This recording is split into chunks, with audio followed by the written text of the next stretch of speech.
എല്ലാ പ്രിയ സുഹൃത്തുക്കൾക്കും പുതിയ വീഡിയോയിലേക്ക് സ്വാഗതം. സവാദിനെ വീണ്ടും പോലീസ് പിടിച്ചു. പിന്നെ എന്തിനാ വീണ്ടും പിടിച്ചേ? അന്ന് കാണിച്ച അതേ പ്രക്രിയ ഇവൻ വീണ്ടും ബസ്സിലിരുന്ന് കാണിച്ചു. ഇവൻ കാണിച്ച പ്രക്രിയ എന്തുവാ? ഇവന്റെ സൂക്കേട് ബസ്സിലിരുന്ന് കാണിച്ചു. അതാണ് പ്രശ്നം. ഈ പ്രശ്നത്തിൽ ഇതിന് മുമ്പ് മസ്താനി എന്ന് പറയുന്നൊരു പെൺകുട്ടിയും ഇവന്റെ ഇതേ സൂക്കേട് കാണിച്ചതിന് പോലീസ് പിടിച്ചിട്ടുണ്ടായിരുന്നു. ഇപ്പൊ ഇതാ വീണ്ടും പിടിച്ചു. ഏതായാലും കൂടുതലായി അടുപ്പിക്കുന്നില്ല, നേരെ വീഡിയോയിലേക്ക് പോകാം.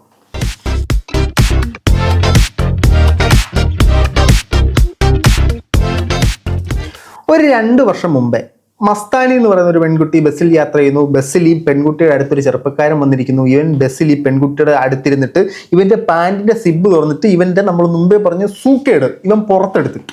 ഇത് കണ്ട് ഈ പെൺകുട്ടി പ്രതികരിച്ച് ഇത് ഭയങ്കര കേസായി. ഇവൻ വണ്ടി എന്നിറങ്ങി കണ്ടം വഴി ഓടി. ഈ ഓടിയത് വലിയ പ്രശ്നമായി മാറി. ഏതായാലും നമുക്ക് ആദ്യം മസ്താനി പറയുന്ന സാധനം ഒന്ന് കേൾക്കാം. So I replied, I responded, and I sat there. Just like maybe 2 seconds later, I felt his hand like ഇവിടെ ഇങ്ങനെ റബ്ബ് ചെയ്തോണ്ടിരിക്കുക. So I was like, okay. ഞാൻ പെട്ടെന്ന് നോക്കിയപ്പോൾ his other hand, ആളുടെ ബാഗ് ഉണ്ടായിരുന്നു. So ഈ ബാഗ് പൊക്കത്ത് വെച്ചിട്ട് ഇങ്ങനെ വെച്ചിട്ടുണ്ടായി. And he was rubbing his, yeah, okay, whatever. He was rubbing my waist and then he was doing this to himself. അവൻ്റെ ഒരു അവൻ ഈ റബ്ബല് വീണ്ടും നടത്തിക്കൊണ്ടിരിക്കുക കേട്ടോ. ആദ്യം നമുക്ക് ഇതിൻ്റെ വാർത്ത ഒന്ന് കാണാം. ഇവനെ രണ്ടാമത് പൊക്കിയതും എന്നിട്ട് നമുക്ക് വീണ്ടും ഈ വീഡിയോയിലേക്ക് തിരിച്ചു വരാം. നമുക്ക് വാർത്ത കാണാം.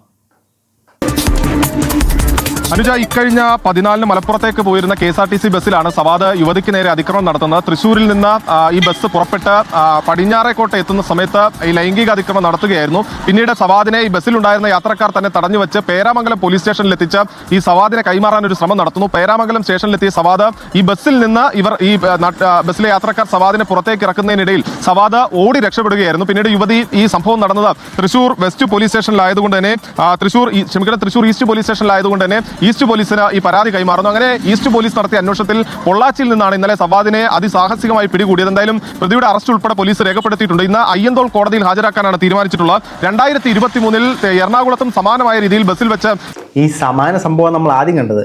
അപ്പൊ ഇവന്റെ സ്ഥിരം ഒരു മോഡ് ഓഫ് ഓപ്പറാണ്ടി എന്ന് പറഞ്ഞു കഴിഞ്ഞാൽ ഇവൻ ബസ്സിൽ കയറിയിരിക്കും, പെൺകുട്ടികളുടെ നടുക്കിരിക്കും, ഇവന്റെ സൂക്കേട് പുറത്ത് കാണിക്കും. അപ്പൊ ആരെങ്കിലും പ്രതികരിക്കുമ്പോൾ ഇവ ഇറങ്ങി കണ്ടം വഴി PT ഉഷ ഓടുന്ന ഒരു ഓട്ടം ഓടും. അതാണ് ഇവന്റെ മെയിൻ പരിപാടി. ഇവൻ കണ്ടം വഴി ഓടുന്നത് വേണമെങ്കിൽ ഞാൻ നിങ്ങളൊന്ന് കാണിച്ചു തരാം. ഇത് അണ്ണ ഇരിക്കുന്നത് തന്നെ 2 പെൺകുട്ടികളുടെ നടുവിൽ, മനസ്സിലായല്ലോ? എന്നാലും അണ്ണന്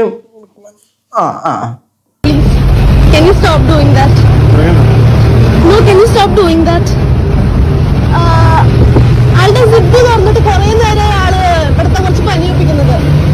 Are you okay?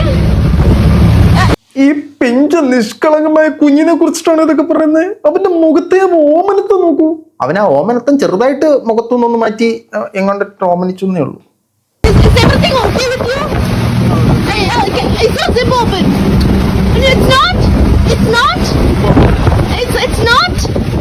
പൊത്തിപ്പിടിക്കുന്നല്ലോ അല്ലേ?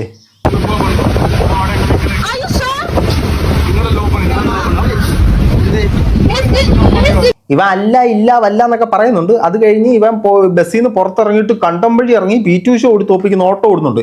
ഈ ഓട്ടമിൽ ഒളിമ്പിക്സ് ഓടിയിരുന്നെങ്കിൽ നമുക്ക് ഇന്ത്യ മഹാരാജ്യത്തിന് ഒരു സ്വർണ്ണ മെഡലും കിട്ടിയേനെ. പക്ഷെ അവിടെ പോയിരുന്ന് ഇവന്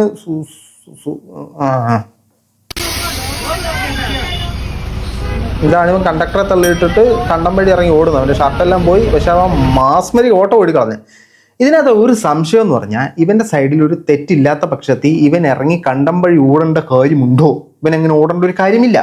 ഇനി ഇത് മാത്രമല്ല, ഈ ഒരു വിഷയത്തിൽ ഇവനെ അന്ന് പോലീസ് അറസ്റ്റ് ചെയ്തതുമായിട്ട് ബന്ധപ്പെട്ട് ഇവൻ ജയിലിൽ നിന്ന് ഇറങ്ങിയപ്പോൾ അവിടെ നമ്മുടെ all Kerala men's association Vattiyoorkavu Ajith അവിടെ ചെന്നിട്ട് അവനെ സ്വീകരിക്കുന്ന ഒരു രംഗമുണ്ട്.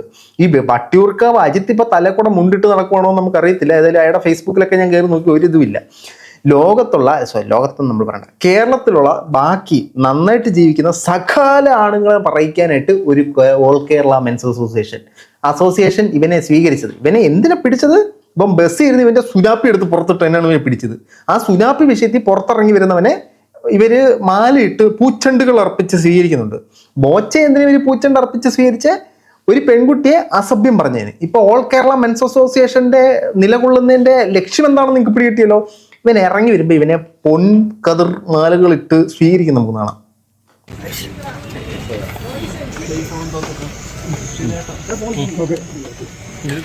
അയാളുടെ ഒരു സന്തോഷം നോക്ക്, കൂടെ നിൽക്കുന്ന സന്തോഷം നോക്ക്. എന്നെ ടി വിയിലെടുത്തേ. ഞങ്ങളെല്ലാവരും കൂടെ ഉണ്ട്. വലിയൊരു സപ്പോർട്ടുണ്ട്. ഇത് എന്നെ സംഭവം അറിയോ, ഇവൻ ജയിലിൽ പോയി ഈ വിഷയത്തിൽ. ഇവൻ അവിടെ ഭയങ്കര വിഷമിച്ചിരിക്കുക. പക്ഷേ ഈ ഒരു കേസിന് മഴക്ക കേസിൽ എന്നെ പിടിച്ചല്ലോ എന്ന്. ഇവൻ പുറത്തോട്ടിറങ്ങി വന്നപ്പോഴത്തേനും മാലയിടുന്നു, സ്വീകരണം, ഇവനെ ആഘോഷിക്കുന്നു. ഇവൻ തന്നെ വിചാരിച്ചു ഇവന് വല്ല ഇലക്ഷൻ മത്സരിച്ച് ഇവൻ ജയിച്ചു വന്ന്. ഇതെന്താണ് ഞാൻ ഇനി വല്ല സുവർണ്ണ നേട്ടമാണോ നേടിയെന്ന് ഇവൻ തന്നെ ചിന്തിച്ചു. അപ്പൊ ഈ സുവർണ്ണ നേട്ടം നേടിക്കഴിഞ്ഞാൽ ഇവന് വീണ്ടും ഇതുപോലെ പൂച്ചെണ്ടുകളും ഹാരങ്ങളും അർപ്പിക്കുന്നവന് മനസ്സിലായി. അവൻ വീണ്ടും ആ പ്രക്രിയ തുടർന്നു. അന്നത്തെ വിഷയത്തിൽ അവനെ അറസ്റ്റ് ചെയ്ത് അവന് വേണ്ട ചികിത്സ പോലീസുകാർ അകത്തുനിന്ന് കൊടുത്തിരുന്നെങ്കിൽ ഇവൻ വീണ്ടും ഇത് കാണിക്കാൻ മുതിരത്തില്ല. ഇത് അതെ, നമുക്ക് വരാം, ബാക്കിയാണ് ആ വട്ടിയൂർക്കാവ് വജിത്വം.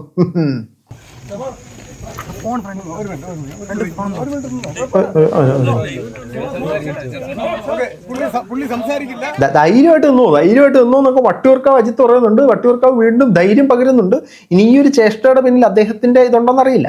ഇനി ഈ പുള്ളിക്കാരനെ കുറിച്ച്, ഈ പുള്ളിക്കാരന്റെ നാട്ടിൽ തിരക്കി കഴിഞ്ഞാൽ മറ്റേ സ്കൂളിൽ നിന്നൊക്കെ നമ്മുടെ കോൺടാക്ട് സർട്ടിഫിക്കറ്റ് തരുമല്ലോ, അതിൽ ഗുഡ് എന്ന് എഴുതത്തുള്ളൂ. ഇതിനകത്ത് very very very very very very good എന്ന് എഴുതി തരുമെന്നാണ് നാട്ടുകാരൻ പറയുന്നത്. നമുക്ക് നാട്ടുകാരൻ പറയുന്നത് കാണാം. അവിടുത്തെ ഒരു വാർഡിൽ കുറഞ്ഞത് 1000 ആൾക്കാരുണ്ടാവുമല്ലോ. ഈ 1000 ആളോട് സവാദിനെ കുറിച്ചിട്ട് ചോദിച്ചാൽ മതി. ഒരാൾക്ക് ഒരു മോശം അഭിപ്രായം അവിടെ ഉണ്ടാവും. ഇത് നല്ല ചെറുപ്പക്കാരനാണ് സവാദ്. അളിയ, നീ ഇപ്പൊ എന്താ നിന്റെ അഭിപ്രായം? നീ അതേ അഭിപ്രായത്തിൽ ഉറച്ചു നിൽക്കുന്നുണ്ടോ? സവാദിന്റെ അഭിപ്രായത്തിൽ അല്ല, ഉറച്ചു നിൽക്കുന്നെങ്കിൽ പറയണം. നമ്മളെ കുടുംബത്തിൽ നിന്ന് ആരെങ്കിലും ഒക്കെ ബസ്സിൽ പോകുന്നുണ്ടല്ലേ, പ്രത്യേകിച്ച് KSRTC പോകുന്നുണ്ടെങ്കിൽ അണ്ണന്റെ ഒരു പ്രത്യേകതരം ഷോ ഉണ്ട്. ആ ഷോയൊക്കെ അങ്ങനെ കുടുംബങ്ങൾക്കൊക്കെ കാണായിരുന്നു. ഇപ്പൊ ഒരു തവണ ചെയ്തോ അതും പറയുന്നുണ്ട്. അത് കേട്ടിട്ട് നമുക്ക് പറയാം. പക്ഷെ ആക്ച്വലി സംഭവം ഇങ്ങനത്തെ ഒരു സാഹചര്യം അവിടെ നിലവിലുണ്ടായി. പെട്ടെന്ന് ആർക്കും സവാദ് ഓടിയതിനെ കുറിച്ചിട്ടൊക്കെയാണ് ആളുകൾ പറയുന്നത്. സവാദോടെ രജനീകാന്ത് എന്നല്ലല്ലോ ഒരു വിഷയം, ഒരു പെണ്ണുമായിട്ടുള്ള ഒരു വിഷയം അവിടെ നിലവിലുണ്ടാകുന്ന സാഹചര്യത്തിൽ പെട്ടെന്ന് ഒരു വിഷയം വരുമ്പോൾ നമ്മൾ മെൻസ് അസോസിയേഷന്റെ പ്രസിഡന്റ് പറഞ്ഞ പോലെ തന്നെ സവാദിന് ഒന്ന് അവിടുന്ന് മാറി നിൽക്കേണ്ട സാഹചര്യം. എന്നിട്ട് സവാദ് നേരിട്ട് പോലീസ് സ്റ്റേഷനിലേക്കാണ് പോയത്. അല്ലെ സവാദ് മാറി നടക്കുന്ന സാഹചര്യം ഒന്നല്ല ഉണ്ടായിട്ടുള്ളത്. ഒരാളുടെ ഹിസ്റ്ററി എടുത്ത് നോക്കിക്കഴിഞ്ഞാൽ മനസ്സിലാവും നമ്മൾ അങ്ങനെ നടക്കുന്ന ഒരാളാണോ അല്ലയോ എന്നുള്ളത്.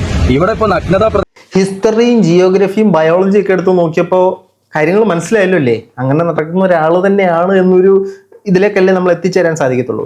അതായത് ഒരാളെ ഒരു കേസിന് പൊക്കി, അതേ സമാന സംഭവത്തിൽ വീണ്ടും അയാളെ അതേ കേസിന് പൊക്കുന്നു. അപ്പൊ അയാൾ എത്ര ആളാണെന്ന് നമുക്ക് മനസ്സിലാക്കാൻ സാധിക്കുമല്ലോ. ഇനി ഇയാളെ ന്യായീകരിച്ച് വന്ന ഇത്തരം ആളുകൾക്കും അത്തരം ഒരു വൈകല്യം ഉണ്ടോയെന്നും കൂടെ നമ്മൾ ചിന്തിക്കേണ്ടിയിരിക്കുന്നു. ഇനി ഇത്തരം വിഷയത്തിൽ അകത്ത് പോയിട്ട് പുറത്തു വന്ന ഇദ്ദേഹം സോഷ്യൽ മീഡിയയിൽ മസ്താനിക്കെതിരെ ഒരു വെല്ലുവിളി നടത്തി. ആ വെല്ലുവിളി നമുക്ക് കേൾക്കാം. അതാണ് ക്ലാസ് സാധനം. വെല്ലുവിളി തന്നെ ഞാൻ നടത്തുന്നു. വേൾഡിലുള്ള ആർക്ക് വേണമെങ്കിലും പ്രൂവ് ചെയ്യാം. അതായത് ഇത് 2 വർഷം മുമ്പത്തെ സാധനം കേട്ടോ. വേൾഡിലുള്ള ആരെ വേണമെങ്കിലും പുള്ളി വെല്ലുവിളിക്കാം. ലോകത്തുള്ള ആർക്ക് വേണമെങ്കിലും ചെയ്യും, വെല്ലുവിളി സ്വീകരിക്കാം. ടൈറ്റ് ജീൻസിന്റെ പാന്റും അതുപോലെ തന്നെ ട്രാക്ക് സ്യൂട്ടും ഇന്നറും ധരിച്ചുകൊണ്ട്, ഈ 3 വസ്ത്രം ധരിച്ചുകൊണ്ട്, അതായത് അതുപോലെ സീറ്റിൽ ഇരുന്നിട്ട്, അതായത് ഒറ്റക്കൊന്നല്ലിരുന്ന് അതുപോലെ സീറ്റിൽ ഇരുന്നു കൊണ്ട് അടുത്തുള്ളവർ പോലും അറിയാതെ അങ്ങനെ ഒരു സംഭവം ഇവർ പറയുന്നത് പോലെ ചെയ്യാൻ പറ്റുമെന്ന് ആരെങ്കിലും ഒരാൾ പ്രൂവ് ചെയ്ത് കഴിഞ്ഞാൽ ആടാ, ഇനി നിനക്ക് പ്രൂവ് ചെയ്യാനായിട്ട് ഞങ്ങൾ ബസ്സിൽ കയറി ജീൻസ് പാൻറ് വിട്ട് ട്രാക്ക് സൂട്ടിന്റെ അണ്ടർവെയർ വിട്ടിട്ട് മറ്റാരും കാണാതെ ബാഗ് വെച്ച് പൊത്തി വെച്ചിട്ട് സൂക്കേട് കാണിച്ചു തരാൻ നിനക്ക്. അങ്ങനെയാണല്ലോ പ്രൂവ് ചെയ്യുന്നത്. അതായത് സുഹൃത്തെ, നമ്മൾ നോക്കിക്കഴിഞ്ഞാൽ ചില ആളുകൾ ട്യൂബ് ലൈറ്റ് തല്ലി പൊട്ടിച്ച് തിന്നാറുണ്ടോ? ചില ആൾക്കാർ മുള്ളാണി ഇങ്ങനെ മെത്ത പോലെ വിരിച്ചിട്ട് അതിൻ്റെ മേളിൽ കയറി കിടക്കാറുണ്ടോ? നിത്യാഭ്യാസികൾക്ക് ചില സാധനങ്ങൾ പറ്റും, പക്ഷെ അത് എല്ലാവർക്കും പറ്റിക്കോണമെന്നില്ല. ജീൻസ് പാൻറ്റും ട്രാക്ക് സൂട്ടിന്റെ ട്രൗസറും ഇട്ടിട്ട് ചേട്ടന് ചെയ്യാൻ പറ്റിയ സാഹചര്യം മറ്റെല്ലാവർക്കും ചെയ്യാൻ പറ്റത്തില്ല. നിത്യാഭ്യാസിക്ക് അത് പറ്റത്തുള്ളൂ. പിടി കിട്ടിയോ? എന്നിട്ട് വെല്ലുവിളി, നിങ്ങൾ ആരെങ്കിലുമൊക്കെ ട്രാക്ക് സൂട്ട് ഇട്ടിട്ട് ഇതൊന്ന് ചെയ്ത് കാണട്ടെ നമ്മളൊന്ന്. ആടാ, കാണിച്ചാടാ നിനക്ക്. അവർ പറയുന്ന പൈസ ഞാൻ കൊടുക്കാൻ തയ്യാറാണ്. ഞാൻ വേൾഡിൽ തന്നെ ആരെങ്കിലും ഉണ്ടെങ്കിൽ, കേരളത്തിലോ ഇന്ത്യയിലോ അല്ല, വേൾഡിൽ തന്നെ അവന് അത്ര കോൺഫിഡൻസ് ആണ്. ആ ഒരു പ്രക്രിയ അവനെ കൊണ്ട് മാത്രമേ ചെയ്യാൻ സാധിക്കൂ. ഇനി സീക്രട്ട് ഏജന്റ് ഈ പെൺകുട്ടിയെ വിളിച്ച് സംസാരിക്കുന്നുണ്ട്. ആ സമയത്ത് ഈ പെൺകുട്ടി പറയുന്നുണ്ട് കേസിന്റെ പുറകെ പോയി, കേസിന്റെ യാതൊരു വിധത്തിലുള്ള അപ്ഡേറ്റ് നടക്കുന്നില്ല. ഇവർ മുഖ്യമന്ത്രിയുടെ ഓഫീസിനെ വരെ കോൺടാക്ട് ചെയ്തു, അപ്ഡേറ്റ് നടക്കുന്നുള്ള രീതിയിൽ പോലീസുകാർക്ക് കണക്ട് ചെയ്തു, പക്ഷെ പ്രത്യേകിച്ച് ഒന്നും സംഭവിച്ചില്ല എന്ന് പറയുന്നുണ്ട്. ഇത് മാത്രമല്ല, ഈ മസ്താനി പറയുന്ന കുറച്ച് കാര്യങ്ങളോട് നമുക്കൊന്ന് കേൾക്കാട്ടോ. 2 ആഴ്ചയായിട്ട് പലവരും എന്റെ കോളേജിൽ സീനിയർ ആയിരുന്ന ഒരു ചേച്ചി എനിക്ക് മെസ്സേജ് അയച്ചു. പുള്ളിക്കാരൻ ഇങ്ങനെ എവിടെയോ കൊച്ചിയിലാന്ന് തോന്നുന്നു, എനിക്ക് മെസ്സേജ് വായിക്കണം, ഇങ്ങനെ കണ്ടു, ഒരു ബസ്സിൽ നിന്ന് കയറുന്നു ഇറങ്ങുന്നു. അവൻ അത് കണ്ണിലൂടെ കണ്ടപ്പോ തന്നെ അവൾക്ക് ബാഡ് ആയിരുന്നുണ്ട്. ഒരു സീനിയർ മെസ്സേജ് അയച്ചു. അതായത് ചേട്ടന്റെ ഫുൾ ടൈം ജോബ് ഇതാണ്. ഇനി പാർട്ട് ടൈം ആയിട്ട് എന്തെങ്കിലും ചെയ്യുന്നുണ്ടോന്ന് അറിയത്തില്ല. ഫുൾ ടൈം ജോബ് എന്ന് പറഞ്ഞാൽ KSRTC ഇങ്ങനെ തപ്പും. KSRTC ചാടി അതിനകത്തേക്ക് കയറും, ഇങ്ങനെ അതിനകത്ത് സ്കാൻ ചെയ്യും. 2 പെൺകുട്ടികൾ നടുക്ക് പോയിരിക്കും, ഒരു പെൺകുട്ടിയുടെ അടുത്ത് പോയിരിക്കും. അവിടെ ഇരുന്ന് ചേട്ടൻ്റെ സൂക്കേട് കാണിക്കും. ഈ സൂക്കേട് അണ്ണൻ്റെ പ്രശ്നം. ആരെങ്കിലും പിടിക്കപ്പെട്ട് കഴിഞ്ഞാൽ അണ്ണ ഇറങ്ങി കണ്ടമ്പഴി വിടും. ഞാൻ ആലോചിക്കുന്നത് ഇത്രയും കപ്പാസിറ്റി അവൻ ഒരു കിടിലം തന്നെ കേട്ടോ. days back ഏതോ റാൻഡം കൊച്ചു എനിക്ക് മെസ്സേജ് അയച്ചു. ഞാൻ മെസ്സേജ് കണ്ടപ്പോൾ ഈ ഒരു കാര്യത്തിനെ കുറിച്ച് പെൺപിള്ളേരെ മെസ്സേജ് അയക്കുമ്പോൾ ഞാൻ കൂടുതൽ റെസ്പോണ്ട് ചെയ്യാറാ പതിവ്. She said the same thing, that she saw him and that he Angamaly വെച്ച് കണ്ടു അത്രേ. അപ്പോൾ ഷീ വാസ് ആസ്കിങ് മീ, ഇങ്ങനെ ബസ്സിൽ വെച്ച് ഇങ്ങനെ ഒരു ട്രോമാറ്റിക് ഇൻസിഡന്റ് നടന്ന് അവൻ നിരപരാധി ആയിരുന്നെങ്കിൽ അവനൊരു പേടി ഉണ്ടാവില്ലേ? ബസ് അവന് പേടിയൊന്നുമില്ല. അവൻ ഈ വിഷയത്തിൽ PhD MA എടുത്തവനാ. അവൻ എന്തിനു പേടിക്കണം? അവന് വ്യക്തമായിട്ട് അറിയാം, പിടിച്ചു കഴിഞ്ഞാൽ അപ്പഴേ ഇറങ്ങി ഓടുക. സംഭവം സിമ്പിൾ. ഒന്നുമില്ല, അവൻ അവിടെ നിന്ന് ഇവിടെ അവനെ നോട്ടീസ് ചെയ്യുന്നത് കണ്ടിട്ട് അവൻ മനസ്സിലാക്കിക്കൊണ്ട് ഇവൾക്ക് അവനെ മനസ്സിലാക്കിക്കൊണ്ട് അവിടെ ഷെയർ ചെയ്തുകൊണ്ടിരിക്കുകയായിരുന്നു എന്ന് പറഞ്ഞിട്ട് എനിക്കൊരു മെസ്സേജ് അയച്ചു ഏതോ ഒരു കുട്ടി. അല്ല, നാട്ടുകാരും കുറെ ഇവന്റെ ഒപ്പം നിന്ന ആൾക്കാരും വെളുപ്പിച്ച് വരും. നാട്ടുകാരും ഒരുപാട് പേര് ഇവന്റെ ഒപ്പം നിൽക്കുന്നുണ്ട്. ഇതിനകത്ത് ഏറ്റവും കൂടുതൽ നമ്മൾ വിയോജിപ്പ് അറിയിക്കേണ്ടത് ഓൾ കേരള മെൻസ് അസോസിയേഷനോടാണ്. ഇനിയിപ്പോ അവര് പൂച്ചണ്ടുകളായിട്ട് വീണ്ടും ചെല്ലും. 2ാം തവണയും ഞങ്ങളുടെ അണ്ണൻ കാണിച്ചേ എന്ന് പറഞ്ഞിട്ട് ചെല്ലും. അപ്പൊ അവൻ വീണ്ടും ഇറങ്ങും. അപ്പൊ അവൻ 3ാം റൗണ്ടിന് വേണ്ടി തയ്യാറെടുക്കും. അവൻ വലിയ അച്ചീവ്മെന്റ് ആണല്ലോ ചെയ്തത്. അതായത് ഒരേ സമാന സംഭവത്തിൽ പല തവണ പൊക്കി. ഇത് മാത്രമല്ല, ഇത്തരത്തില് മോശം എക്സ്പീരിയൻസ് ഉണ്ടായെന്നും പറഞ്ഞിട്ട് പല ആൾക്കാരും ഇപ്പോഴും കമന്റുകളും കാര്യങ്ങളൊക്കെ ആയിട്ട് വരുന്നുണ്ട്. ഞാൻ ഒരെണ്ണം ഇവിടെ കൊടുക്കാം.